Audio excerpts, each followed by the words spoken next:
Bueno, muchas gracias, Vicente, por tus palabras. Para mí estar hoy en el Ateneo es un auténtico honor y un privilegio, lo sabes. Y por lo tanto, pues bueno, a ver, esto de los robos no es que sea mi actividad normal. Hoy me dedico a otras cosas, pero a raíz de la documentación de la novela esta que ha comentado Vicente, pues empecé a profundizar acerca para que pudiera ser, digamos, verosímil, ¿no? Que ustedes cuando la lean pues puedan decir, bueno, esto podría llegar a ocurrir. Claro, me tuve que documentar mucho.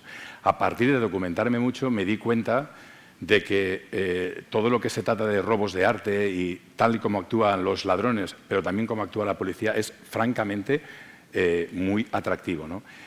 Eso me ha llevado a que a principios del año que viene se publica una segunda novela por la misma editorial, por Sargantana, en la cual hay una trama también de robos, etcétera, pero digamos más potente incluso que esta primera, que bueno, también lo es, pero esta segunda he incluido muchas de las cosas que les voy a comentar hoy en esta sesión. No les voy a hablar de todos los robos, les voy a hablar solamente de 5 robos, los voy a pasar por encima para que comentemos y al final un pequeño resumen. Bueno, vamos a empezar por el primero de los robos que yo les quería comentar, que es el famoso robo de la Gioconda. El famoso robo de la Gioconda lo he puesto el primero porque en este no vamos a ver un alarde ni de habilidades del ladrón, ni por supuesto tampoco de la policía, pero creo que este robo en sí tiene unos ingredientes que son francamente muy atractivos y que no sé si ustedes conocen, pero si no los conocen, o si los conocen seguramente les habrá traído, si no, seguro que les gustará. Bueno, esto ocurrió que robaron la Gioconda y ocurrió el 22 del 8 del 1911. Les he puesto la fecha porque a partir de ahora se darán cuenta de que todas las fechas son tremendamente importantes en los robos. Es decir, los robos siempre, los ladrones aprovechan momentos y circunstancias que les son favorables. El 22 de agosto era martes y el lunes cerró el museo. Y el museo estaba completamente cerrado. No se tiene perfectamente claro si se robó el lunes o se robó el martes, porque en aquella época, hablamos de principios del siglo pasado, los cuadros se descolgaban, se movían, se cambiaban de sitio, etcétera, etcétera, y hasta que se dieron cuenta que se había robado, pues igual había pasado algún cierto tiempo. Pero es importante que verán que siempre las fechas son una parte de la trama. Cuando se descubrió el robo, esto produjo una noticia a nivel mundial, es decir, todos los periódicos se hicieron eco de la noticia, se comentó en muchísimas tertulias, habían sospechosos, se trató el tema prácticamente en muchos medios. De hecho, si lo buscan por Internet encontrarán prácticamente periódicos de casi todas partes del mundo que reflejaban lo que era el robo. Y empezó a haber muchos sospechosos, y entre ellos, porque se pensaba que quizá a lo mejor había sido pues, un robo por parte de la mafia, pero, no sé si ustedes lo saben, pero Picasso fue una de las personas interrogadas por la policía como sospechoso del robo. Porque ocurría que Picasso en aquella época estaba viviendo y trabajando en París y, bueno, frecuentaba ambientes culturales y lúdicos, etcétera, con poetas, con escritores, con pintores, etcétera, que eran, digamos, un tanto beligerantes con la situación del momento, ¿no? De hecho, un poeta bastante amigo de Picasso, de alguna manera comentó en la policía, no, sí, nosotros estábamos con Picasso, bueno, al final a Picasso lo llevaron, pero es que Picasso había comprado unas estatuillas que habían sido robadas antiguamente en el Museo del Louvre. Es decir, que la policía no iba tan mal encaminada, pero bueno, al final se descartó porque evidentemente Picasso no fue el ladrón.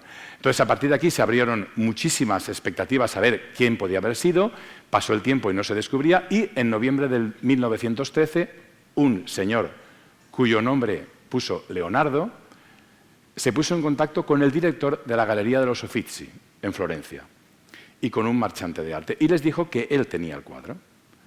La verdad es que no se lo tomaron muy en serio, pero el director de la galería dijo, bueno, yo lo voy a recibir a ver si realmente pues, tiene el cuadro o no. Y cuando se presentó este tal Leonardo, se presentó nada menos que con el cuadro de la Gioconda, el auténtico. Bueno, no se llamaba Leonardo, este señor se llamaba Vincenzo Peruggia y era un italiano que había estado como inmigrante durante muchos años en París, era carpintero, trabajaba en el Louvre Y él consideraba un insulto que una obra tan prestigiosa y de un afamado pintor estuviera en París, y él quería que estuviera en Italia. Entonces no se le ocurrió que la mejor idea era: yo lo robo, dejo pasar un tiempo y luego lo entrego a la Galería de los Uffizi en Florencia. Bueno, evidentemente, cuando descubrieron el tema, pues claro, llamaron a la policía entró y le pusieron esta extraordinaria pena de cárcel, que fueron 7 meses. 7 meses de cárcel es lo que pecó, porque se notó que no se había alterado la obra, que no había efectuado ningún daño, y al final, pues bueno, se fue bastante condescendiente con el ladrón en sí. Aparte de estas anécdotas, la principal para mí anécdota que tiene este robo es que los medios de comunicación que en aquel momento reflejaron la noticia dijeron que del Museo del Louvre abandonó, siendo una obra de arte, la Gioconda, y volvió siendo un icono.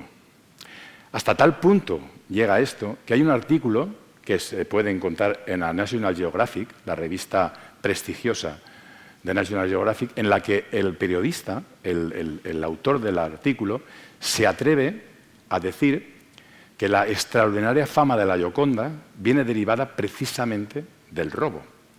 Porque él, en su artículo, vean ustedes los cuadros y el hueco que se quedó cuando se llevaron el cuadro, él en su artículo cita que días posteriores al robo de la Gioconda iba más gente a ver el hueco que días anteriores a ver el cuadro. Así somos los humanos, que le damos importancia a las cosas cuando las perdemos. Que esto también de vez en cuando sale en alguna de mis novelas, ¿no? La importancia que podríamos darle a cosas que quizá no se la damos ahora, y si se perdieran las podríamos dar. Entonces, bueno, este es el robo que les he querido comentar un poco como primer robo, que no es que tuviera una peligrosidad ni nada por el estilo, pero bueno, creo que es un robo que llama mucho la atención y, sobre todo, pues bueno, si ustedes se quieren quedar, yo no soy suficientemente experto en arte. Nosotros contamos hoy con la presencia entre el público de un afamado pintor valenciano, de don José Royo, que ha tenido el honor de venir a estar con nosotros, y para mí es un auténtico lujo. Gracias, Pepe, por haber venido. Y bueno, él evidentemente sabrá mucho más que yo acerca de la calidad del propio cuadro, pero bueno, era un periodista de National Geographic el que dijo que quizá la importancia pudiera ser por el robo. Bueno, pasamos ahora a materia. El mayor robo de arte de la historia. Antes voy a explicar el mayor robo de arte desde el punto de vista económico sin tener en cuenta los expolios, ¿vale? Yo estoy hablando de robos efectuados o en museos o en casas particulares, y no estoy hablando de los expolios. No hace falta que les explique pues, la época napoleónica o la época de Gran Bretaña cuando actuaba en Egipto, etc. Bueno, no lo voy a explicar, o los nazis en su momento, la cantidad de obras de arte que en un momento determinado se robaron o fueron sustraídas y que algunas pues, no se han podido recuperar, ¿no? O museos en otras ciudades que están llenos de objetos que no son de la propia ciudad en sí. No estoy hablando de los expolios, pero sí estoy hablando del robo como desde el punto de vista económico. ¿Dónde ocurrió?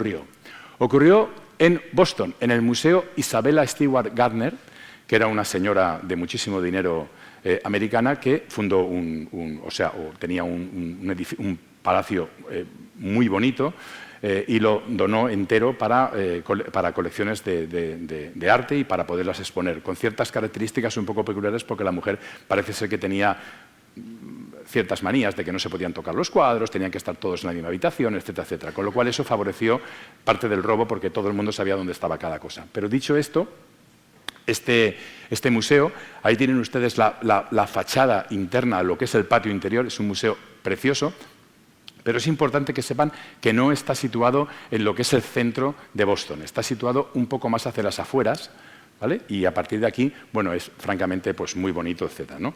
Bueno, ¿qué modus operandi tuvo este robo? Bueno, este robo se produjo en la fiesta de San Patricio del año 1990. ¿Por qué les digo que ocurrió en las fechas que les decía anteriormente? Parece ser que en Boston, en la fiesta de San Patricio, se hacen unas cabalgatas y se hacen unas, festejos populares, en la cual, aparte de mucha gente, corre bastante alcohol. Y bueno, pues la verdad es que toda la policía tiene que estar concentrada en que es la parte en la que se está moviendo toda la gente, ¿no? Por lo tanto, el museo estaba prácticamente abandonado de vigilancia. Solamente estaban los vigilantes que estaban en su interior. Bueno, de madrugada había un coche aparcado y más o menos sobre las 2 o las 3 de la mañana salieron de ese vehículo 2 policías uniformados, perfectamente uniformados, con el traje de policía de la policía de Boston. Y llamaron a, imagínense, el museo es un museo, es una puerta grandísima, pero al lado hay una puerta pequeña por donde entran los vigilantes. Bueno, llamaron al timbre, claro, el vigilante que estaba en la garita en su interior, el otro que estaba vigilando, haciendo la ronda, no, pero el de la garita, al ver que eran policías, les abrió la puerta. Pero cuando ellos entran, y ahí es donde viene la información que ellos tenían privilegiada, el vigilante que estaba en ese momento en la garita, en aquella época, pues bueno, era un personaje ciertamente peculiar. Tan amigo de la batería del grupo de rock and roll donde tocaba, como de la prueba de cualquier tipo de producto estupefaciente que hubiera cercano a donde estaba la batería, ¿no? Con unos pelos largos, etc. Era un viejo rockero dedicado a hacer de vigilante. Y ellos cuando entraron le dijeron, sal, que tienes que contarnos qué es lo que pasó hace 2 noches. Y aquel, ni corto ni perezoso, que supongo que sabría que algo había pasado hacía 2 noches, salió de la garita, dejando la garita abierta, y claro, enseguida automáticamente lo redujeron, lo maniataron, igual que fueron a por el otro, los maniataron y los tuvieron completamente atados. Y a partir de aquí, así se produjo el robo, es decir, falsificando la identidad de dos policías, ¿no?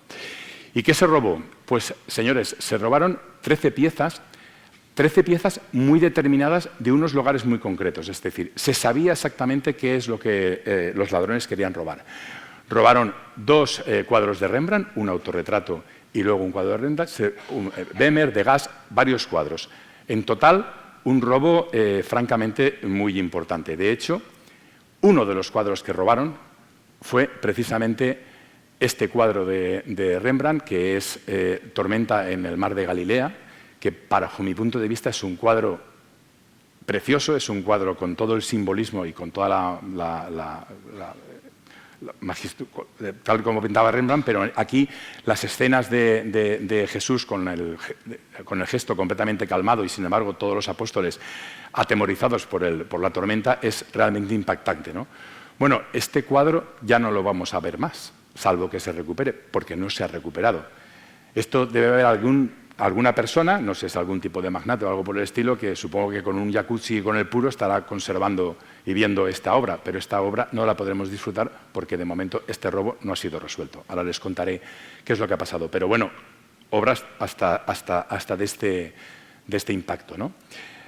Se calculó en su momento que el importe de los robos aproximadamente ascendía a 500 millones de dólares de aquella época. Digo de aquella época porque la valoración actual que esto podríamos hacer cambia mucho de esta valoración. Estos son cálculos aproximados que se hacían en un momento determinado, porque tengan en cuenta, un dato que les voy a dar es que el cuadro subastado que más se ha pagado en la actualidad, se pagó hace 4 o 5 años, que es el Salvador Mundi, que un jeque árabe pagó 450 millones de dólares por tener el cuadro. Cuadro situado en un barco que vale 500 millones de dólares del jeque árabe. Y no sé si saben, pero Salvador Mundi es un cuadro que está atribuido a Leonardo da Vinci. Es decir, atribuido. Ni siquiera hay constancia de que sea de él y, sin embargo, se pagó esa barbaridad de dinero. Pero bueno, hay más casos que a lo mejor les comento de alguna subasta para que se hagan una idea de lo que estamos hablando, del importe de lo que se podría llegar a mover en estos aspectos. Bueno, la investigación policial comenzó y el rumbo que tuvieron las investigaciones pues se circunscribían principalmente hacia algún tipo de mafia o algo por el estilo, pero aquí hubo varios fallos que realizó la policía, porque cuando llegó la policía de Boston empezó a toquetear muchas de las cosas, luego llamaron al FBI, el FBI no tenía unidad de patrimonio y de arte y por lo tanto tampoco eran demasiado expertos y aquí se cometieron, por lo que yo he podido más o menos observar, algunos de los fallos a la hora de que esto pues, no haya podido ser completamente descubierto qué es lo que ha pasado, ¿no? Se sospechó de mafias, se detuvo a ciertas personas, también se habló del tema del robo de garantía. Esto del robo de garantía se lo voy a explicar. Hay 2 tipos de robo de garantía. Uno es de mafiosos o de personas que en un momento determinado tienen que entregar algún objeto en forma de prenda. para hacer transacciones evidentemente ilegales y que como garantía se entrega esto. Esto, por poner un ejemplo, en el año 1969 se robó un cuadro de Caravaggio en una iglesia de Palermo, precisamente como el tema de garantía, y aparte lo hicieron de una manera tan sumamente brutal y tan sumamente zafia que al final el cuadro no se ha recuperado, se rompió del marco, incluso hay gente que ha dicho que incluso el cuadro se cortó en pedazos y se repartió bueno, un auténtico desastre. Según la Interpol, es posiblemente una de las obras de arte más valiosas que ha desaparecido. Quiero decir, entonces, este tipo de robos de garantía también se efectuaban y sospechó la policía que podía ser esto. Bueno, hubo muchas detenciones, hubo gente que entró en la cárcel, pero les quería comentar algo que yo creo que es francamente llamativo, que es este señor, el Miles Connor, miembro de Mensa. Mensa es una sociedad que existe cuyos componentes son tremendamente inteligentes. Tienen que pasar una serie de test de inteligencia y si no estás dentro de esos niveles no puedes pertenecer a este grupo.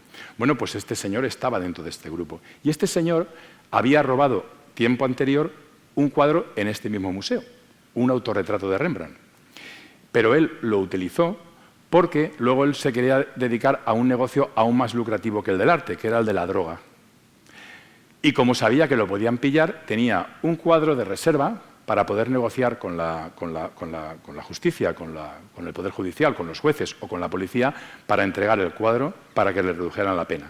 Esto, pues, bueno, también ocurría y en este caso me ha parecido importante citarlo porque este señor luego se dedicó a escribir un libro y a contar la historia de cómo había robado y al final, yo no sé si ganó más dinero con los robos, con los libros o a saber exactamente si algún tipo de dinero habrá ganado por alguna parte. Pero bueno, el caso es que este ladrón, pues lo que les estaba comentando anteriormente, era muy inteligente.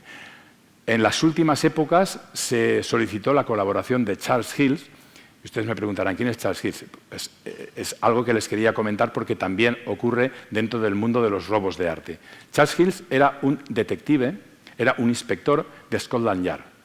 Estaba trabajando en Scotland Yard y uno de sus casos más afamados fue cuando recuperó el grito de Munch que robaron en Noruega, en Oslo, en el Museo Nacional de Oslo.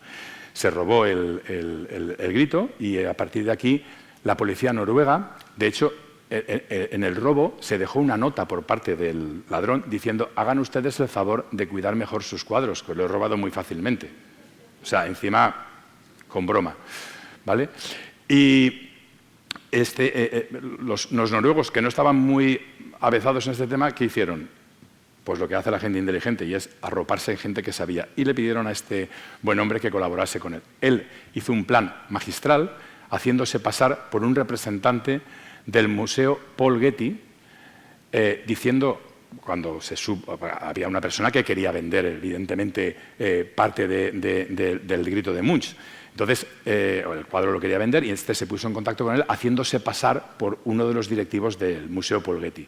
Entonces, claro, el otro no se lo creyó y le dijo, no, tú no puede ser que un museo me lo esté contando. Y entonces este le dijo la estratagema de decirle, no, yo realmente no represento a este museo, represento al Museo de Oslo. Pero lo que no va a hacer el Museo de Oslo es decir que va a pagar por recuperar la obra. Entonces hacemos que sea a través... Y el ladrón cayó en la trampa y este detuvo al que había robado el grito de Munch y vuelve a estar otra vez en el museo. Charles Hills, a partir de aquí, de aquel robo, ya prácticamente no se pudo dedicar a hacer investigaciones en Europa y entonces decidió irse a Estados Unidos para colaborar, pero el hombre murió hace ahora 4 o 5 años y no logró descubrir pues, quiénes han sido los autores. En su momento, la directora del museo, que en aquel momento que se produjo el robo, llegó a un acuerdo con el gobierno estadounidense de poner una recompensa de nada más y nada menos que $10 millones a aquellas personas que pudieran dar alguna pista. $10 millones del año 90. ¿Vale? Simplemente tengo que decirles que a fecha de hoy, lo he podido comprobar antes, sigue estando en pie la recompensa. Lo digo porque si alguno de ustedes estuviera interesado en tener algún tipo de sobresueldo, pues bueno, que sepan que si encuentran alguno de los cuadros, la recompensa sigue viva. Aquí es donde prácticamente tanto la policía de Boston como mucha gente piensa que las obras están perdidas. porque con una recompensa tan alta, durante tanto tiempo, es muy extraño que no se haya podido descubrir ninguno de los cuadros. Con lo cual, lamentablemente, me parece que este robo sí que va a pasar a la historia como un robo sin resolver. Bueno, aquí tienen el robo que fue el más grande, pero bueno, de robos de fuera, pues ya hablamos. Vamos a hablar de robos que han ocurrido también en España, ¿no? Y es un robo que, no sé si ustedes, a lo mejor algunos se acuerdan, que ocurrió en la casa de Esther Koplovich, que era un ático impresionante en una zona muy céntrica de Madrid. Y este robo se produjo el 8 de agosto del 2001. Ustedes imagínense en Madrid, en agosto, por la noche, la de gente que pueda haber. Entonces aprovechó que prácticamente todo lo que es el edificio de alto standing no había prácticamente ningún vecino, estaban todos en sus zonas de recreo o de vacaciones y por lo tanto pues prácticamente estaba solitario. Y además, pues bueno, el modus operandi que utilizó para la ejecución del robo fue magistral, es decir, se entró con una furgoneta haciéndose pasar como que fuera un vecino, conocía las claves, etcétera, llegó hasta donde estaba el vigilante, maniató al vigilante y se produjo el robo desconectando las alarmas, desconectando todos los sistemas de ejecución, forzando la cerradura prácticamente sin que saltase ninguna alarma, lo que hizo a la policía casi desde el primer momento sospechar que había algún tipo de implicación con el guardia jurado que estaba en el propio edificio. El robo duró aproximadamente 85 minutos, que es muchísimo tiempo. Pero se robaron 19 obras en concreto, entre ellas obras de Goya, de Juan Gris, de Bruegel, y se robaron 19, desmontadas una a una y con pulcritud de cada uno de sus marcos. Y también algún que otro símbolo. Había una especie como de bastión nazi que también lo tenían. Bueno, una serie de robos, todos como muy bien planificados, ¿no? Uno de los cuadros que robaron es este columpio de Goya, que me imagino que a lo mejor les puede recordar en parte a un cuadro muy similar que está en el Museo del Prado, que es un poco anterior a esta pintura, pero bueno, esta es una de las pinturas que se robó. Es decir, que estamos hablando de pinturas de altísimo valor que la señora Koplovich pues, tenía en su domicilio. Se estimó aproximadamente en unos 300 millones de euros la importancia del robo. Es decir, el robo fue muy impactante, ¿no? En junio del 2002, prácticamente no había pasado ni siquiera un año, se recuperan 10 de los 19 cuadros. Digo 10 de los 19 cuadros. Y ahora verán qué es lo que quiero decir y por qué se recuperaron solo una parte de los cuadros, ¿no? Se produjeron 3 detenciones, el vigilante y 2 ladrones muy conocidos por parte de la policía con muchísima experiencia en robos, en extorsión, etc. Es decir, ladrones que ya eran francamente experimentados. Estos señores estuvieron en la cárcel, yo ahora no recuerdo, si les digo 3 meses, igual fueron 2 y medio o 3 meses y no mucho más. Y se salvaron con unas multas y santas pascuas. Pero claro, tenían cuadros en garantía, tenían cuadros escondidos con los que negociaron para poder tener una pena muy inferior. Estas cosas también ocurren porque hasta la fecha que yo haya podido averiguar, no he encontrado ninguno de los robos en los que haya habido delito de sangre. Los ladrones preparan muy bien los robos, los ejecutan con mucha discreción en momentos muy determinados y no se producen, no hay nunca muertos. Con lo cual, para la policía y para la sociedad en general, lo importante es recuperar los cuadros. Y por ello ellos juegan a siempre tener la baza de tener algún cuadro escondido para poder negociar, ¿vale? Lo digo para que se hagan una idea de lo inteligentes y astutos que pueden ser este tipo de ladrones. Pero no solamente son habilidosos los ladrones, también es la policía. La policía fue capaz de encontrar a quien los había descubierto y la verdad es que hicieron un plan que fue absolutamente magistral. El plan se denominó Operación Cuba y fue una operación en la cual un miembro de la policía se infiltró en los grupúsculos oscuros que estaban intentando la compra de artes, haciéndose pasar por un magnate ruso, e hicieron un operativo en un hotel madrileño que hicieron llevar a potencial comprador a uno de los pisos, donde estaba uno de los ladrones con uno de los cuadros y el otro ladrón estaba en el hall o en la cafetería con otro de los cuadros. Aproximadamente se utilizaron más de 100 policías camuflados en el robo. Camareros, personal de servicio, personal de limpieza, había una convención de ejecutivos y todos eran policías. Incluso se llegó a decir que había una especie como de señor. ¿Se acuerdan que antes había gente que vendía Kleenex y limpiaba los cristales de los coches? Pues hasta ese que estaba en la puerta era también policía. El caso es que pillaron en ese momento con una habilidad pasmosa a ellos dos, pero claro, recuperaron parte de los cuadros y los otros no. Y a partir de aquí es donde, de alguna manera, yo pongo en valor el excelentísimo trabajo que hizo la policía, pero hay que reconocer que los ladrones también jugaban una baza, ¿vale? Bueno, este es uno de los robos más, digamos que el robo de arte, digamos, clásico, el más famoso que ha habido. Pero no solamente se roba arte clásico, también podemos hablar de arte moderno, ¿no? Entonces, el mayor robo de arte contemporáneo que se produjo en España también se produjo en Madrid, el 25 del 6 del 2015. Ahora es cuando me dirás, Jesús, aquí te has equivocado. El 25 del 6 no pasa nada. No, sí que pasa. Resulta que el dueño de la vivienda donde se robó los 5 cuadros, que eran unos retratos que se habían hecho de este señor que vivía en esta vivienda, estaba de viaje. Es decir, estaba viajando, estaba en Gran Bretaña y, por lo tanto, los ladrones eran perfectamente conocedores que él no estaba. Aparte, su vivienda está en una zona cercana a lo que es la zona del Senado de Madrid, que no es una zona muy transitada. Lo digo porque al final todo influye. Bueno, ¿qué es lo que se robó? Se robaron 5 cuadros de Francis Bacon, el pintor irlandés, cotizadísimo, hasta tal punto de decirles que, por ejemplo, él ha tenido cuadros con subastas de hasta 25 millones de euros, pero sin embargo el cuadro del señor Bacon que más dinero se llegó a pagar por él fueron unos retratos, 3 retratos del nieto, del pintor nieto de Sigmund Freud. Y se pagó la cantidad de 143 millones de dólares por los cuadros. Lo digo porque imagínense lo cotizado que podía estar este hombre. Bueno, estos 5 cuadros realmente tienen un valor impresionante. Anecdóticamente tengo que contarles que Lucian Freud, el nieto, también era pintor y le pintó un cuadro a Francis Bacon. Y ese cuadro, cuando estaba expuesto en una exposición en Berlín, lo robaron.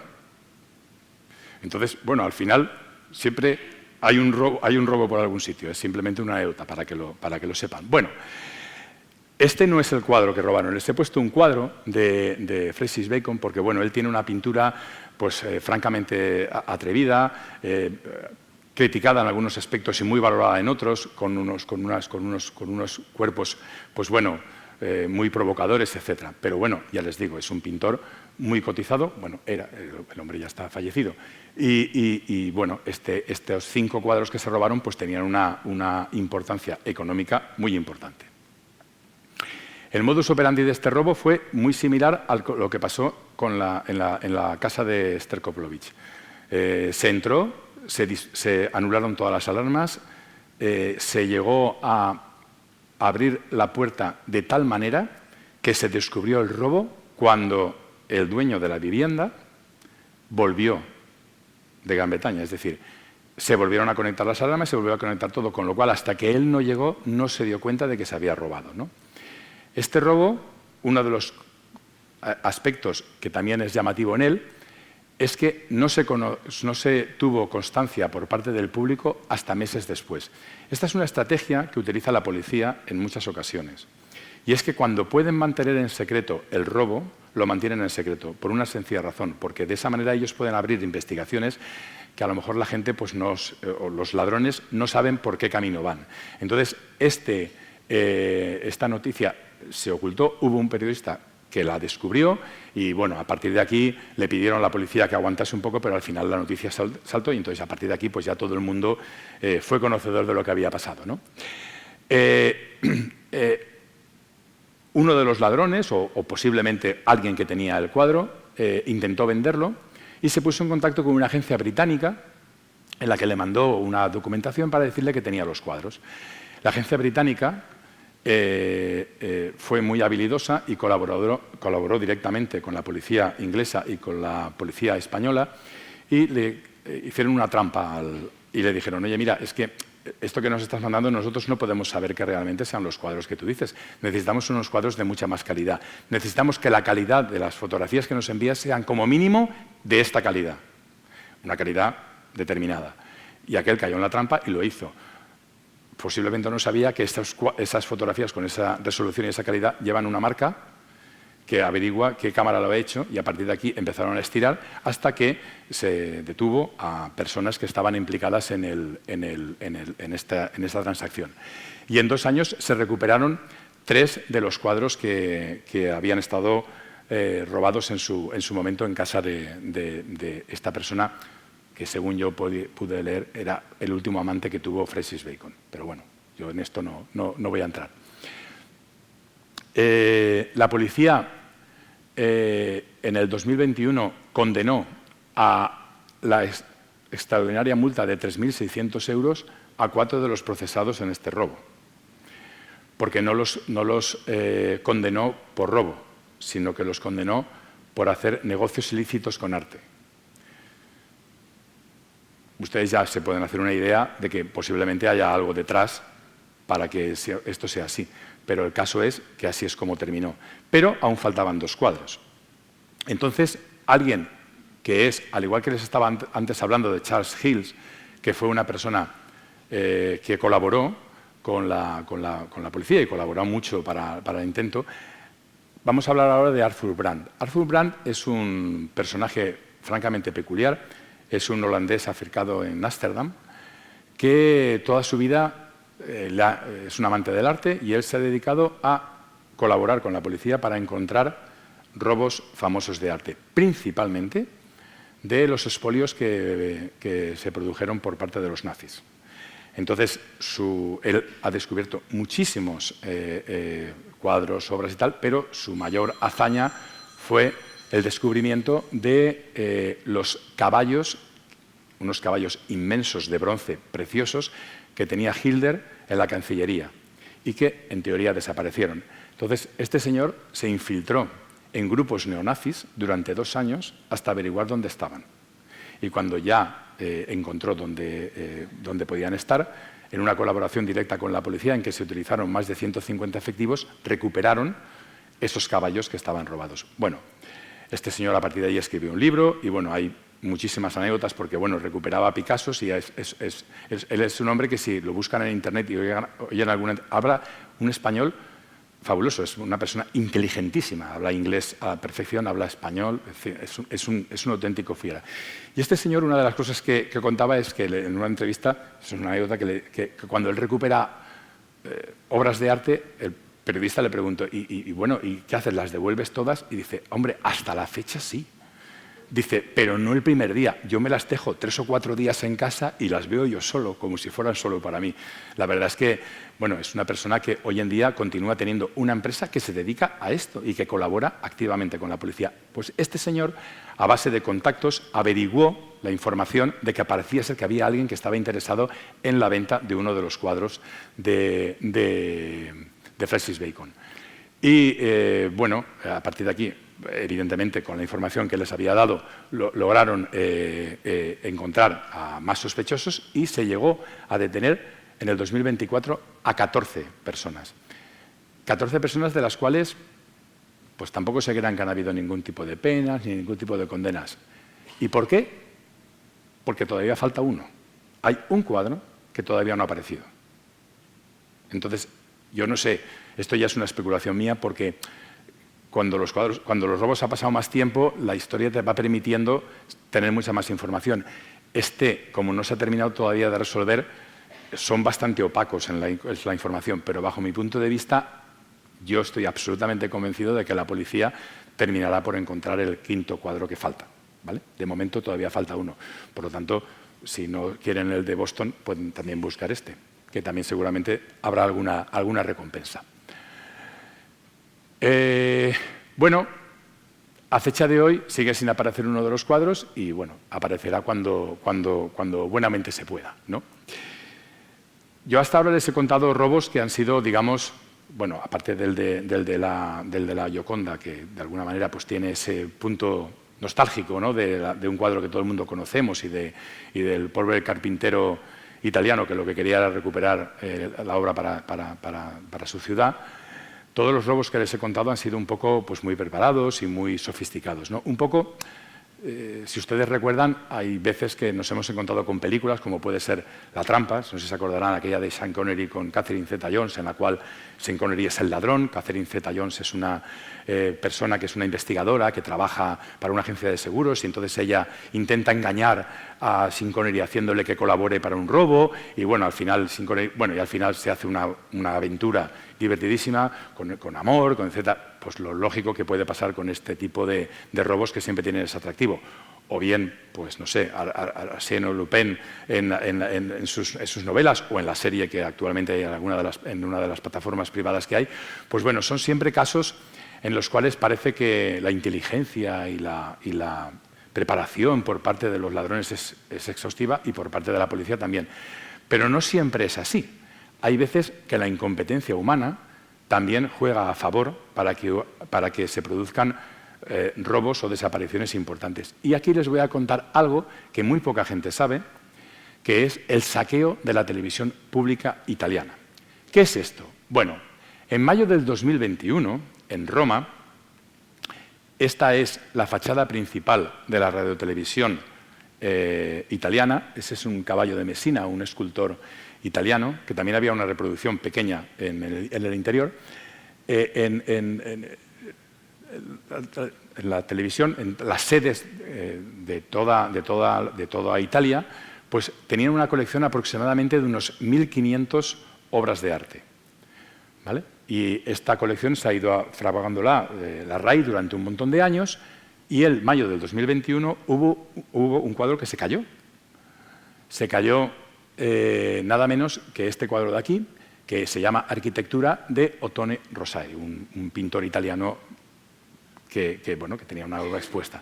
Claro, se cayó de tal manera que se rompió el marco y rompió un poco el cuadro. Entonces se lo llevaron a un restaurador y cuando llega el restaurador coge el cuadro, le da la vuelta, lo mira y dicen, oiga, este cuadro es falso. Y claro, aquello dijeron, ¿cómo que es falso? Sí, sí, este cuadro no es verdadero. Entonces, la radiotelevisión italiana, junto con la Brigada de Patrimonio, revisaron todas y cada una de las 1.500 obras, encontrándose nada menos que 150 falsificaciones.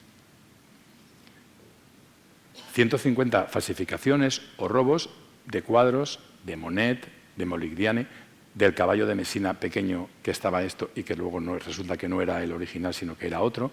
Es decir, durante un montón de años, porque no se tiene constancia desde cuándo empezó, ha habido un saqueo por parte, no se sabe exactamente de quién, porque no se tiene identificado a los ladrones, de los robos de la radiotelevisión italiana.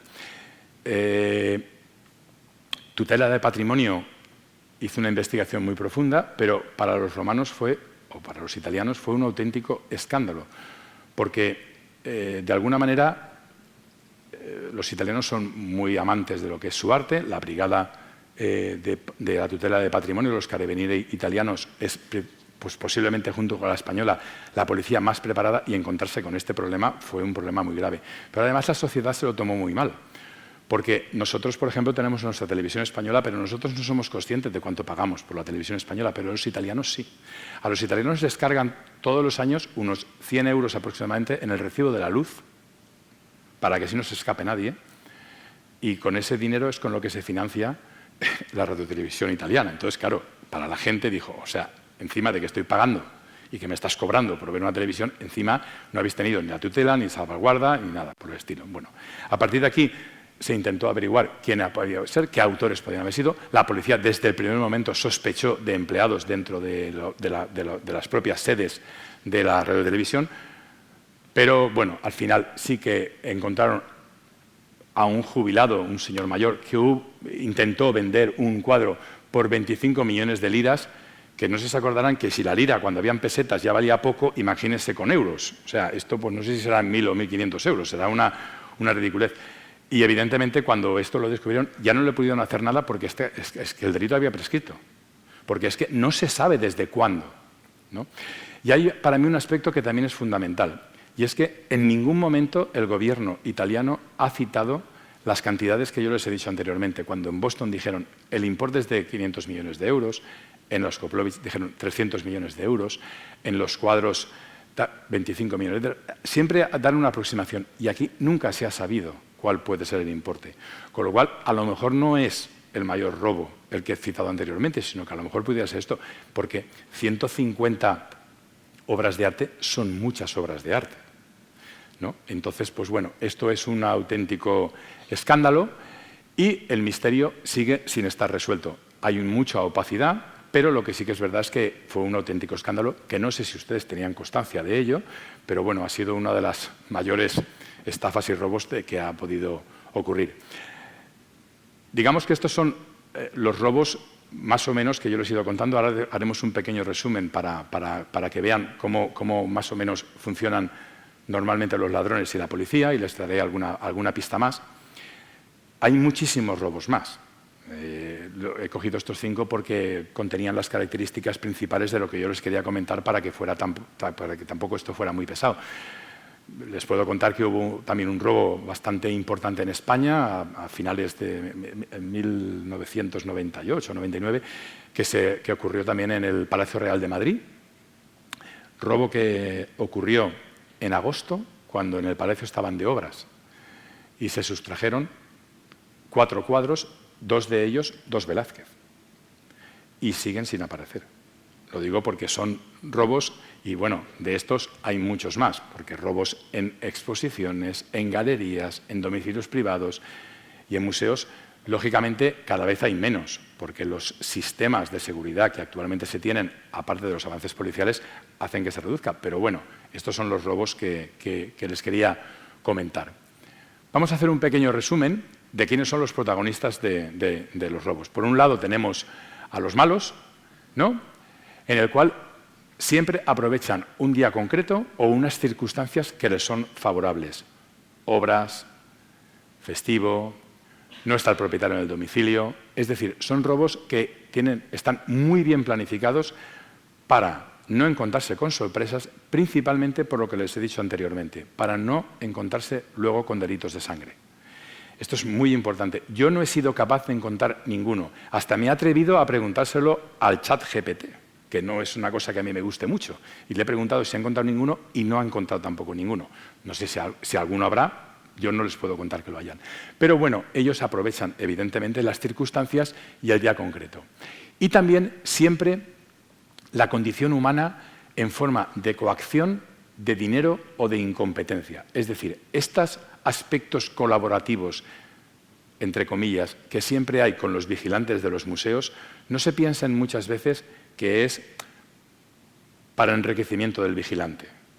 Puede ser que estén engañados, pueden ser que estén chantajeados o pueden ser que tengan algo que les hayan mentido y engañado para que colaboren activamente en el robo. Y cuando no se trata de algún tipo de coacción o de dinero, también puede darse el caso de la incompetencia de lo que estábamos hablando anteriormente.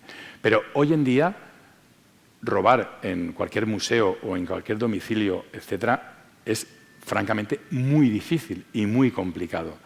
Entonces, los sistemas siempre fallan por el mismo punto, que son por las personas. Es decir, los sistemas de alarma no fallan, los sistemas de alarma no se apagan, las cámaras siempre están enfocando en los sitios. Por ejemplo, en el Museo de Boston, las cámaras estaban enfocando cada una a un sitio después del robo, es decir, las habían manipulado, etcétera. Entonces, siempre hay que tener claro que para este tipo de robos, normalmente la policía, que tiene, por cierto, mucha paciencia para poder descubrir quién ha sido, siempre interroga a las personas que estén directamente relacionadas o que tengan algo que ver con las obras, porque siempre hay algún tipo de condicionamiento humano. Aspectos que yo, evidentemente, he utilizado tanto en esta novela como en la siguiente novela, es decir, porque eso da mucho juego a la hora de poder narrar una aventura, ¿no? El que haya una condición humana que ayude para ello. También es importante diferenciar los actores. No siempre el ladrón es el que va a poseer la obra.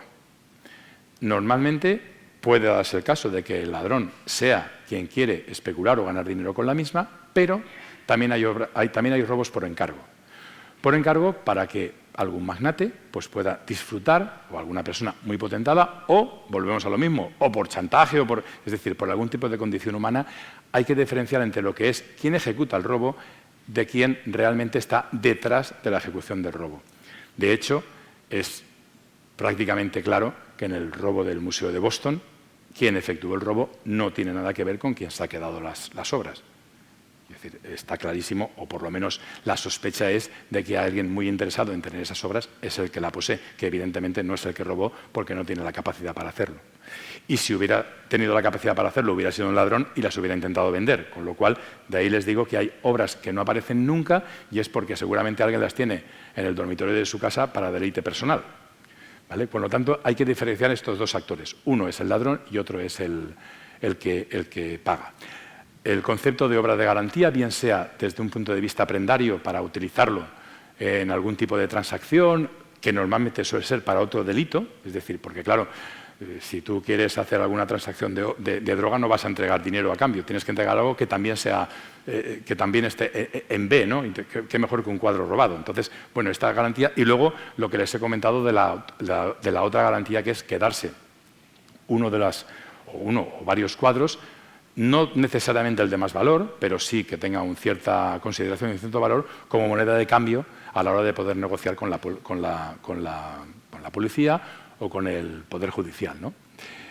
Al final, el dinero está siempre detrás de este tipo de actuaciones, o el deleite personal de alguna persona que también tiene mucho dinero. Con lo cual, el dinero es el que está siempre detrás de este tipo de robos.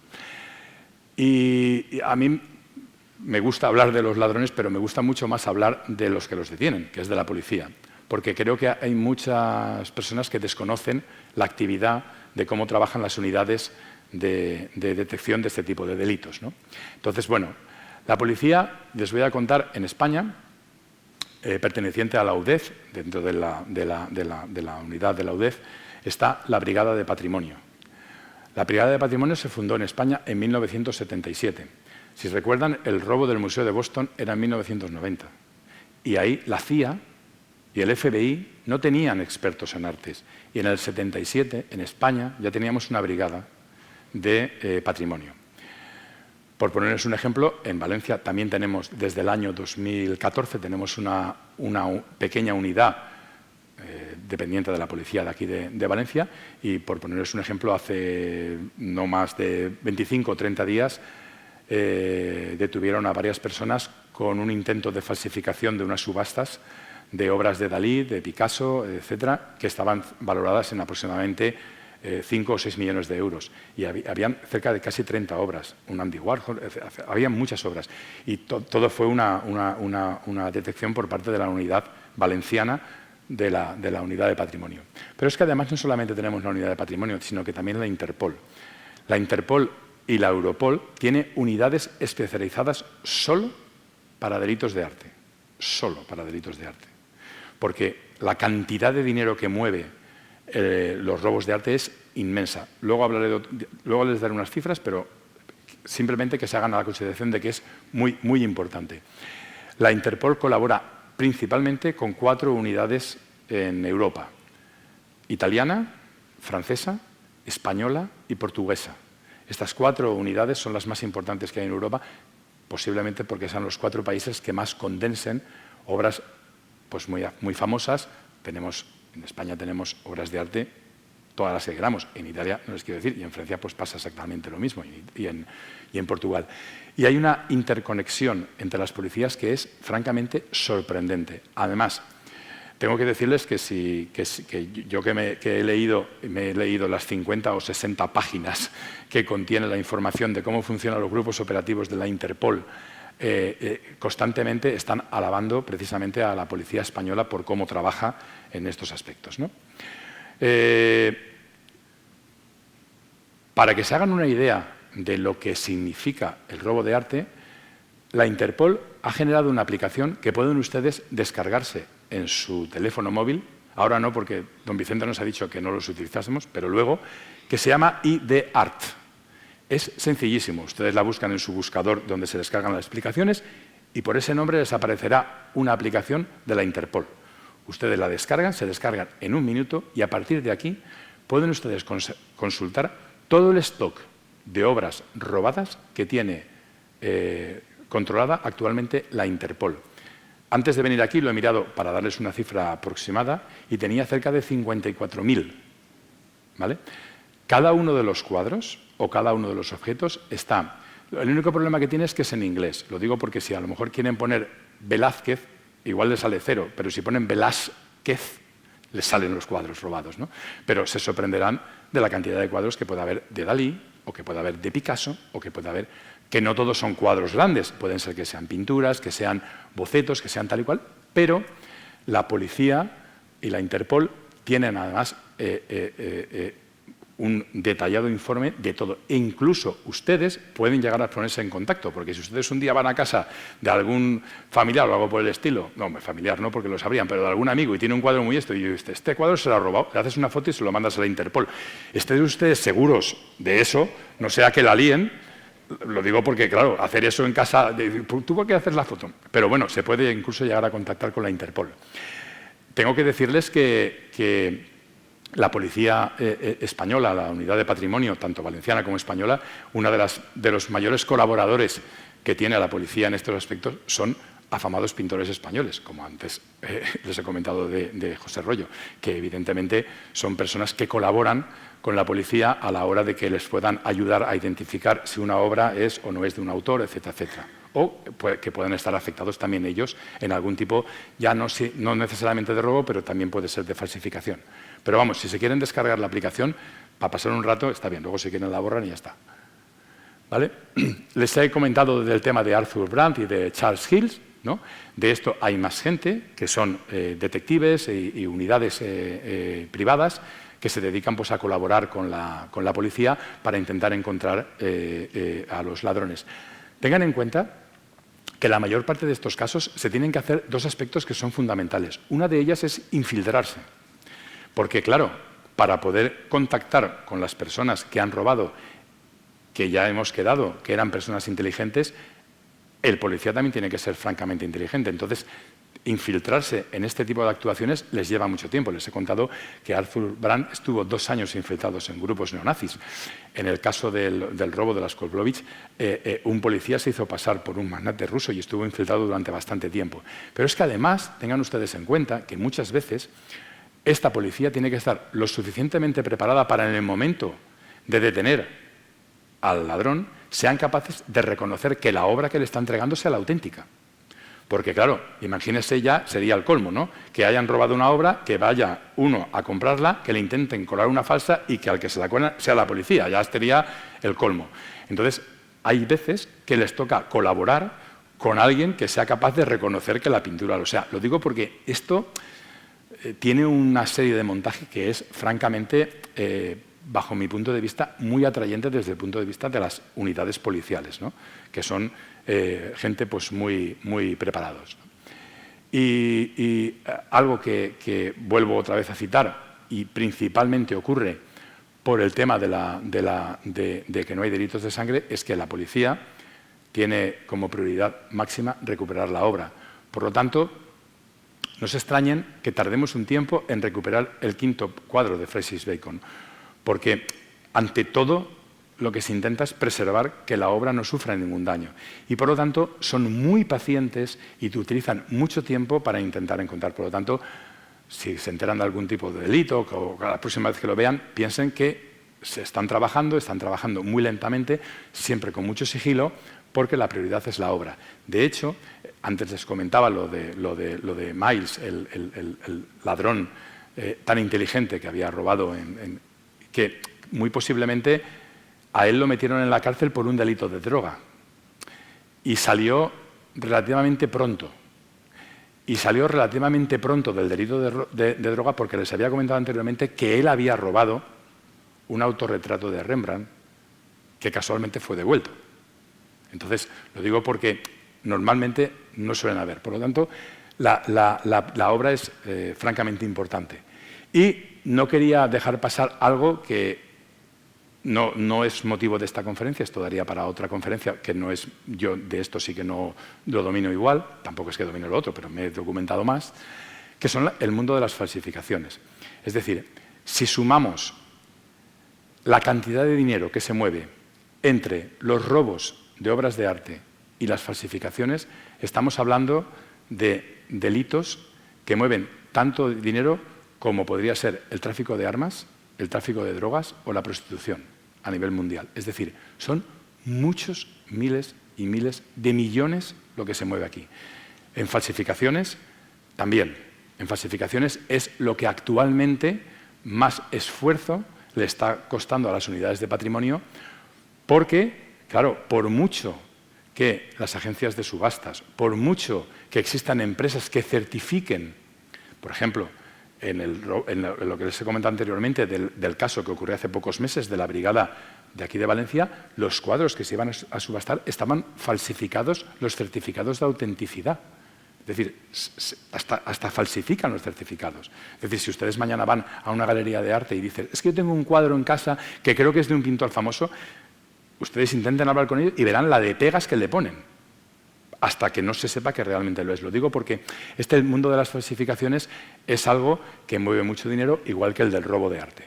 Y por lo tanto, pues yo no entro en pero que sepan que seguiremos encontrando robos famosos, seguiremos encontrando falsificaciones, porque lamentablemente hay gente que prefiere trabajar en este tipo de cosas que trabajar en cosas normales, ¿no? Y por lo tanto, pues seguiremos encontrando los casos. Y esto es lo que yo más o menos les quería comentar. Me he comportado en una hora. ¿Vale? Y a partir de aquí, pues les dejo a ustedes preguntas y sobre todo, pues agradecerles muchísimo la paciencia que han tenido al escucharme, porque a mí esto me atrae mucho, pero porque me gusta.